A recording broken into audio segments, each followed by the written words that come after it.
Shalom, pendengar radio yang dikasih Tuhan, sahabat Facebook dan YouTube yang diberkati oleh Tuhan. Dan saya juga menyapa mahasiswa Sekolah Tinggi Teologi Kataros Indonesia dan siswa SMTK Kataros, alumni dan seluruh mitra dari SMTK Kataros. Puji Tuhan, saya senang kembali menyapa Bapak Ibu saudara kasih Tuhan. Salam dalam kasih Kristus Yesus Tuhan kita.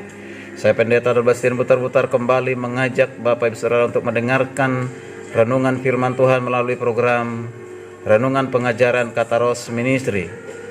Firman Tuhan dalam kesempatan yang baik ini diambil dari 1 Samuel pasal 2 ayat 11 sampai 26. 1 Samuel pasal 2 ayat 11 sampai 26. Saya akan baca khususnya ayat 23 sampai ayatnya 24a.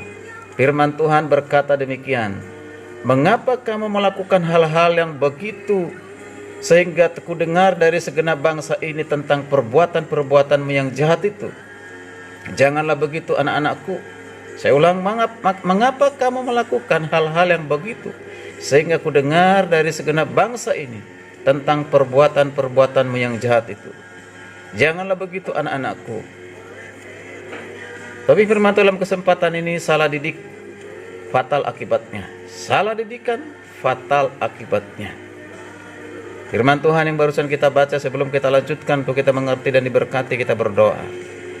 Bapa di sorga, dalam nama Yesus kami rindu sabdamu, firmanmu berbicara kepada kami, karena kami tahu firman Tuhanlah yang mengajar kami supaya hidup lebih baik, semakin takut akan Tuhan, hidup dalam rencana dan kehendakmu. Roh Kudus pimpin kami untuk mengerti, menerimanya, mengerjakan, melakukannya, dan kami membagikannya. Terima kasih Tuhan, dalam nama Yesus kami berdoa, haleluya. Bapak Ibu saudara yang kasih Tuhan, Imam Eli adalah seorang imam besar Israel di kota Shilo.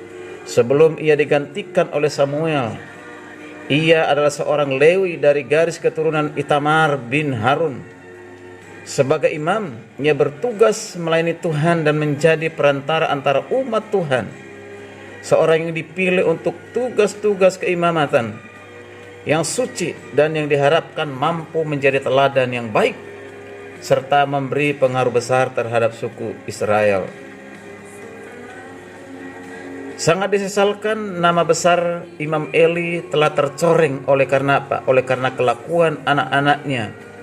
Alkitab menyatakan di ayat 12 sampai 13, anak-anak lelaki Eli adalah orang-orang kudus dursila. Mereka tidak mengindahkan Tuhan ataupun batas hak para imam terhadap bangsa itu. Kedua anak Imam Eli namanya Hofni dan juga Pinehas terbukti tidak menghormati Tuhan dan menyalahgunakan jabatan imam mereka untuk melakukan perbuatan-perbuatan jahat. Mereka yang seharusnya menjaga kekudusan hidup malah berlaku najis di hadapan Tuhan dengan melakukan perzinahan dan berbagai macam pelanggaran. Sebagaimana diketahui, tugas keimaman merupakan tugas turun-temurun. Demikian juga keimaman Eli yang oleh karena umurnya yang sudah lanjut, maka tugasnya sebagai imam diturunkan kepada kedua anaknya, yaitu Hofni dan Pinehas. Meski demikian, Eli tetap sebagai imam senior ataupun pemimpin di tempat tersebut. Bapak Ibu yang kasih Tuhan, mengapa anak-anak Imam Eli bisa berlaku dursila? Karena Imam Eli kurang keras dalam mendisiplinkan anak-anaknya. Ia terlalu bersikap lunak dan bertoleransi terhadap apa yang dilakukan oleh anak-anaknya. Padahal mereka jelas-jelas hidup menyimpang dari kebenaran. Tentu sebagai orang tua dan juga pemimpin rohani seharusnya Imam Eli mempunyai keberanian dan ketegasan untuk menegur anak-anaknya. Dan jika perlu menghajarnya. Usia tua seharusnya bukan menjadi penghalang baginya untuk tetap bertindak tegas. Mengasihi itu harus, tetapi bukan memanjakan. Teguran dan hajaran itu perlu, karena hal itu berguna untuk menyelamatkan anak dari jalan yang sesat. Karena gagal dalam menjalankan tugas keimamannya, keluarga Imam Eli harus menanggung akibatnya. Bapak Ibu dikasihi Tuhan, bagaimana dengan kita? Dalam mendidik anak-anak kita, jangan sampai salah didik. Jika anak-anak kita melakukan kesalahan pelanggaran, jangan dibiarkan. Jika anak kita tidak takut akan Tuhan, jangan dibiarkan. Jika anak kita tidak mau berdoa, tidak baca Alkitab, jangan dibiarkan, harus ditegur, dibimbing, diarahkan.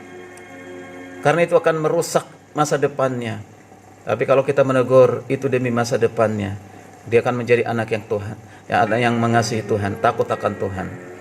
Mari orang tua tegas dengan anaknya, hajar ketika melakukan kesalahan, demi masa depannya, demi kebaikannya. Tegur setiap hari ketika melakukan pelanggaran, demi kebaikannya. Terpujilah nama Tuhan, kiranya firman Tuhan ini menjadi berkat bagi kita semua. Selamat beraktivitas dan tetaplah berkarya bagi hormat dan kemuliaan bagi nama Tuhan. Jadilah saksi Tuhan bahwa Yesus Kristus adalah Tuhan yang benar dan memberi hidup yang kekal. Taati protokol kesehatan, memakai masker, mencuci tangan, menjaga jarak. Tuhan Yesus memberkati kita sekalian. Immanuel, puji nama Tuhan. Haleluya, haleluya. Yesus dahsyat, Yesus luar biasa. Segala kemuliaan, hormat, pengagungan bagi nama Tuhan.